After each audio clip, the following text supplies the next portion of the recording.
మనం ప్రూనింగ్ చేసినప్పుడు తోటలలో వచ్చినటువంటి కొమ్మలు గానీ, ప్రతి ఒక్కదాన్ని మనం వాల్యూ యాడెడ్ ప్రొడక్ట్‌గా చేసుకోవడానికి అవకాశం ఉంటది కాబట్టి, మనం సార్‌ని అడిగి మనము మనకున్నటువంటి సందేహాలు ఏవైతే ఉన్నాయో వాటిని నివృత్తి చేసుకుందాం. సార్ నమస్తే అండి. నమస్తే మేడం. సార్ మేము అంటే చాలా వీడియోస్ మేము చూసినాము.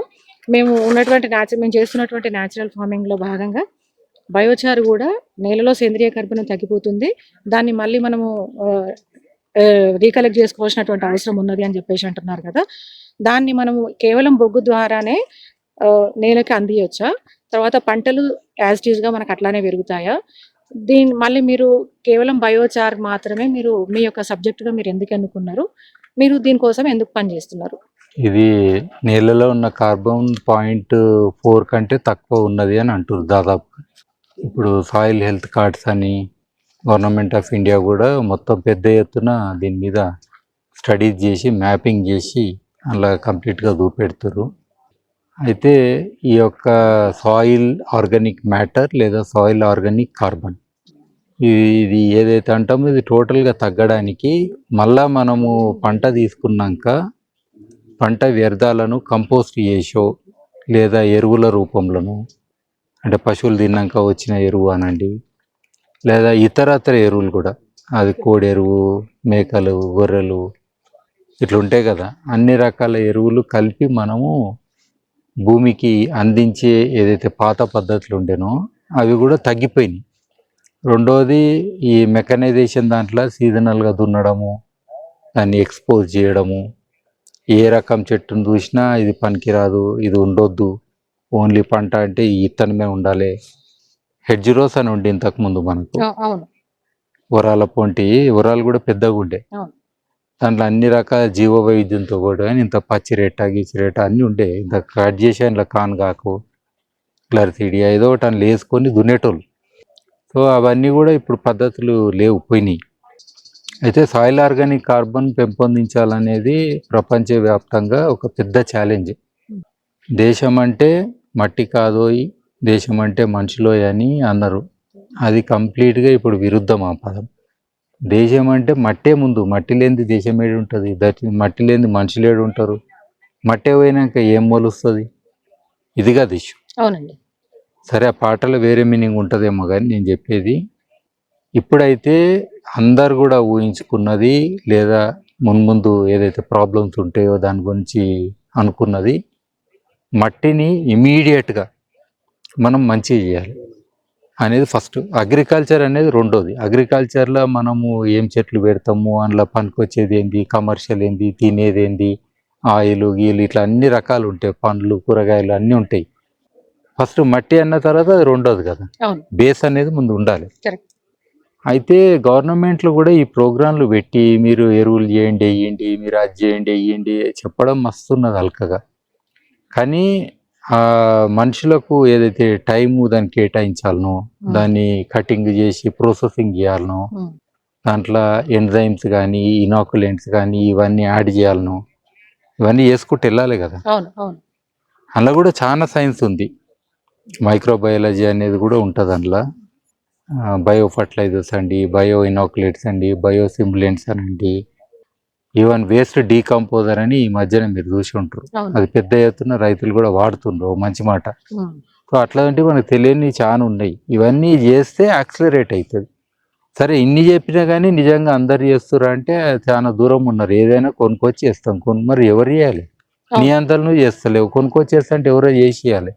అక్కడ కల్తీ కావడము లేదా అక్కడ సత్వ లేని ఉండడము ఇవన్నీ కూడా అవుతున్నాయి.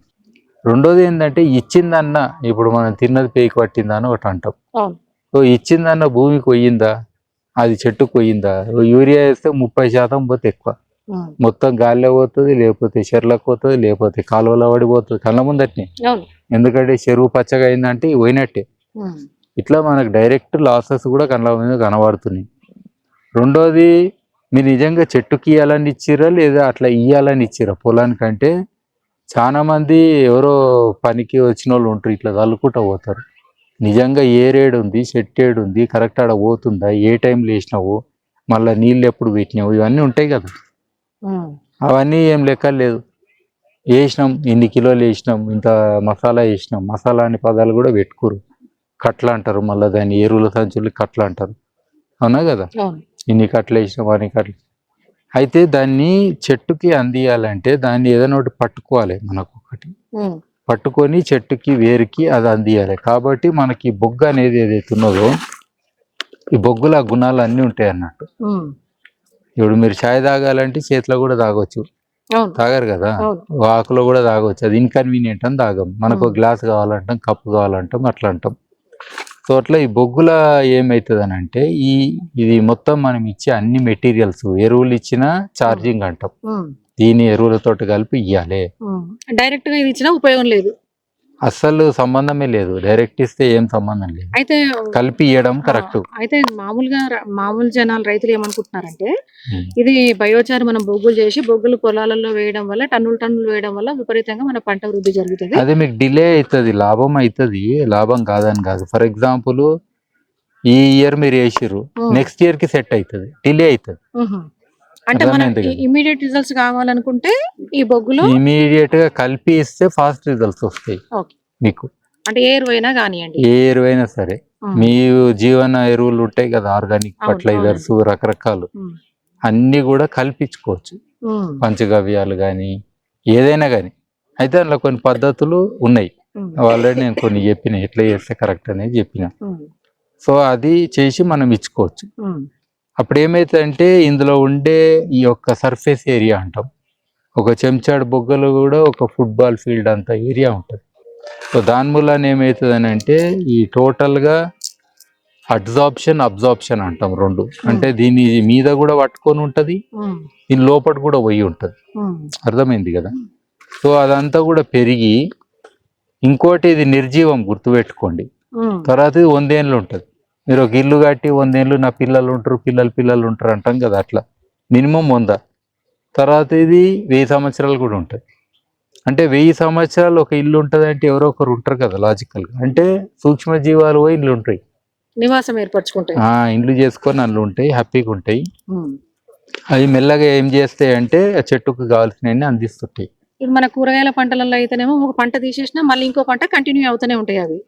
అయితే ఇంకోటి ప్రతి సంవత్సరం వేసే వస్తువు కాదు. ఒకసారి వేసి 100 ఏళ్ళు ఉంటుంది అన్నాక కొన్ని రోజులు అయినాక మీకు భూమికి ఎంత కావాలో అంత బొగ్గేస్తారు, ఇన్ని టన్నులని, అంత అయిపోతుంది. అయిపోయినాక మళ్ళీ ఎందుకు ఇస్తారు? అది కొట్టుకోపోయో లేకపోతే గాలికి పోయో ఏదో అయ్యి వేరే దగ్గరకు పోతే మళ్ళీ వేయాలి. ఇప్పుడు ఇది 100 ఏళ్ళ వరకు ఉంటుంది అంటారు కదండి, ఒకసారి సాయిల్లో మనం సెట్ చేసినాక 100 ఏళ్ళు ఉంటుంది అంటున్నారు. ఆ తర్వాత ఇప్పుడు మనం మామూలుగా వేయాల్సినటువంటి ఎరువులు, పై ఎరువులు అవి వేస్తూనే ఉండాలి. దీని దానికి సంబంధం లేదు. ఇప్పుడు ఇల్లు కట్టుకున్నాం కదా అని ఉత్త కూర్చుంటాము, ఫుడ్ వండుకోవాలి కదా, అది అట్లనే, అది ఆహారం. ఇది ఆహారం కాదు. ఇది తిన్నా మీకు శక్తి రాదు, జీర్ణం కాదు. ఇది కేవలం ఒక మీడియం మాత్రమే, మధ్యవర్తి, మంచి పని చేసే మధ్యవర్తి. అంటే మళ్ళా మధ్యవర్తులలో కూడా 2 రకాలు ఉంటారు. అన్ని గుంజుకొని నేను ఎవరికి అనేటోళ్ళు ఉంటారు, ఆ టైప్ కాదు ఇది. ఇది ఏం తీసుకున్నా మంచిని వంచుతుంది, చెడుని దాపెట్టుకుంటుంది. గుర్తుపెట్టుకోండి, చెడుని దాపెట్టుకుంటుంది, మంచిని పంచుతుంది. అంటే బయోచార్ మనం చేయడానికి మనము గడ్డి తీసుకున్న ఆకులు, పుల్లలు, లావు కర్రలు ఏవైనా కూడా వచ్చేటటువంటి బొగ్గు ఒకే రకమైనటువంటి విలువను కూడుకొని ఉంటది అంటున్నారా? కాదు, నేను ఎప్పుడన్నది డౌట్ నాకు ఉండదు. మీరు ఇడ్లీ తిని, దోశ తిని, అన్నం తిని, బిర్యానీ తిని అన్ని ఒకటేనా, అది అన్నమే ఇది అన్నమే అంటే నడవదు. దేని విలువలు దానికి ఉంటాయి, అంతే కదా? అట్లనే ఎన్ని రకాల వస్తువులతోటి మనం ఎన్ని బొగ్గులు చేస్తామో అన్ని బొగ్గులు కూడా వేరే వేరే కొంచెం ప్రాపర్టీస్లో తేడా ఉంటాయి, కొంచెం. అందుకే మీకు హైయెస్ట్ 1 కిలో బొగ్గు 200లకు కూడా పోవచ్చు, యాక్టివేటెడ్ కార్బన్ లెక్క. కొన్ని వేలల్లో కూడా పోతాయి ఇంకా హై ఎండ్ చేస్తే, లేదా 10-15 రూపాయలకు కూడా పోవచ్చు కిలో బొగ్గు. సో అట్లా మనకు ఆ విలువలు లేదా కలుషితాలు లేదా ఏ టెంపరేచర్లో చేసినాం, అంతే కదా, ఆ టెంపరేచర్ కూడా ఒక నిర్ణయం చేసే ఫ్యాక్టర్. తర్వాత ఏం ట్రీట్మెంట్ చేసినాం బయటకు వచ్చినాక, దీంట్లో మనము క్లీనింగ్ చేసే దాంట్లో స్టీమింగ్ చేయొచ్చు, కడగొచ్చు, యాసిడ్ ట్రీట్మెంట్ చేయొచ్చు, ఇట్లా రకరకాల పద్ధతులు ఉంటాయి. లేదా మళ్ళా వేడి చేయొచ్చు, ఇంకా కొంచెం ఇది కానీకే, పోరోసిటీ అది పెరగనీకే. లేదా కలుషితాలు ఉండొచ్చు, లేదా మంచి వస్తువులు కూడా ఉండొచ్చు, లైక్ బూడిద ఉండొచ్చు అందులో, అంతే కదా. వాలటైర్ మ్యాటర్స్ అంటాం, అది కూడా ఉండొచ్చు, ఇంకొంచెం ఆర్గానిక్ మ్యాటర్ కూడా ఉండొచ్చు, కొన్ని కాలనట్టు ఉంటాయి, రకరకాలు ఉంటాయి. సో అందుకే బొగ్గు విలువ అనేది కూడా ఆ ప్రాపర్టీస్ తోటి ఉంటుంది, అంతే కదా. సో అట్లా మనకు రకరకాల బొగ్గులకు రకరకాల ప్రాపర్టీస్ ఉంటాయి. ఇదంతా కూడా మీకు ఏయంగా తెలుస్తుంది. ఫస్ట్ మీకు ఏదైతే దొరుకుతుందో మీ పొలంలో మీ చుట్టుపక్కల ముందు ఆ బొగ్గు మీదనే ఎక్స్పెరిమెంట్లు చేసుకోండి. నేను ఇటాలియన్ మార్బుల్ తెచ్చి ఇంట్లో వేసుకున్నా అనే లెవెల్లో పోకండి. అవును, అది మందిని చూసి మనం ఏదో చేసినట్టు ఉంటుంది. అంత స్టైల్ ఎందుకు మనకు? మన పొలంలో దొరికే నీకు లోకల్ గా దొరికింది సస్టైనబుల్. ఒకసారి నువ్వు ఎక్స్పెరిమెంట్ చేస్తే రెండోసారి మళ్ళీ అదే బొగ్గు దొరికితే కదా ఎక్స్పెరిమెంట్ రిపీట్ అవుతుంది. కరెక్ట్. అప్పుడు ఏదో ఆయన తెచ్చిచ్చిండు బొగ్గు, అది బాగానే ఉండే చేసిన, మళ్ళీ ఆ బొగ్గు దొరకలేదు, నాకు ఏం చేయాలనో తెలుస్తలే అన్నట్టు ఉండొద్దు, అంతే కదా. సో కాబట్టి అట్లా మనము లోకల్గా దొరికే కట్టెల్ని చేసుకొని లోకల్గా చేసుకుంటే సస్టైనబుల్ అవుతుంది. పర్యావరణ పరంగా కూడా ఒక లారీలో తెస్తే ఒక 100 కిలోమీటర్లకి ఎంచి ఆ డీజిల్ అనేది కాల్చినామా, అవునండి, నువ్వు మంచి పని చేసేదానికి కూడా మళ్ళీ ఇంత డీజిల్ కాల్చి అది కాల్చి ఇది కాల్చి పర్యావరణానికి పొల్యూషన్ చేసి ఇంకా నీ పుణ్యం ఏముంటుంది? కొంతమంది వాకింగ్ పోతారు పెద్ద బండి వేసుకొని, ఆ పెట్రోల్ కాల్చి వాళ్ళు పొల్యూషన్ చేసిన దాంట్లో ఇలా వాకింగ్లో ఏం లాభం ఉండదు, పుణ్యం. అవును, కరెక్ట్, అర్థమైంది కదా. అట్లా చేయొద్దు కదా, అదేదో నడుస్తే పని అయిపోతుంది, అట్లానే ఆలోచన చేయాలి. ఓకే అండి, థ్యాంక్ యూ. మనం విన్నాం కదా, శంకర్లో పోస్తేనే తీర్థం అవుతుంది అన్నట్టు బయోచార్కి సంబంధించిన ఎక్స్పర్ట్ సాయి భాస్కర్ రెడ్డి గారు మనకు చెప్తున్నారు ఇది కేవలం మనం మీడియంగానే మాత్రమే వాడుకోవాలని. అయితే రకరకాల పద్ధతులలో మనం బయోచార్ని ఎట్లా తయారు చేసుకోవచ్చు అనేది మనం అమేయ కృషిలో పెట్టుకుంటూ వస్తున్నాము ఒక్కొక్క వీడియో. దాంట్లో భాగంగా మిగతా వీడియోలు కూడా అప్లోడ్ చేయడం జరుగుతుంది. మిత్రులారా, ఏదైనా కానీ కొత్త వస్తువు మార్కెట్లోకి రాగానే మనము దాని పట్ల విపరీతమైన ధోరణులు ప్రదర్శించకండి. అంటే ఒక టన్నులు వేసేయాలి, వేయగానే మనకు అద్భుతమైన ఫలితాలు వస్తాయి అనేది కాదు. ప్రాక్టికల్గా రైతుని మించినటువంటి శాస్త్రవేత్త లేడు. ఆయన ప్రాక్టికల్గా చేసిన తర్వాత ఆయన నేలకు ఏదైతే సూట్ అవుతుందో దాని మీద మాత్రమే వర్క్ చేయాలని కోరుతున్నాము. థ్యాంక్ యూ ఫర్ వాచింగ్ అమేయ కృషి. Thank you sir. Thank you.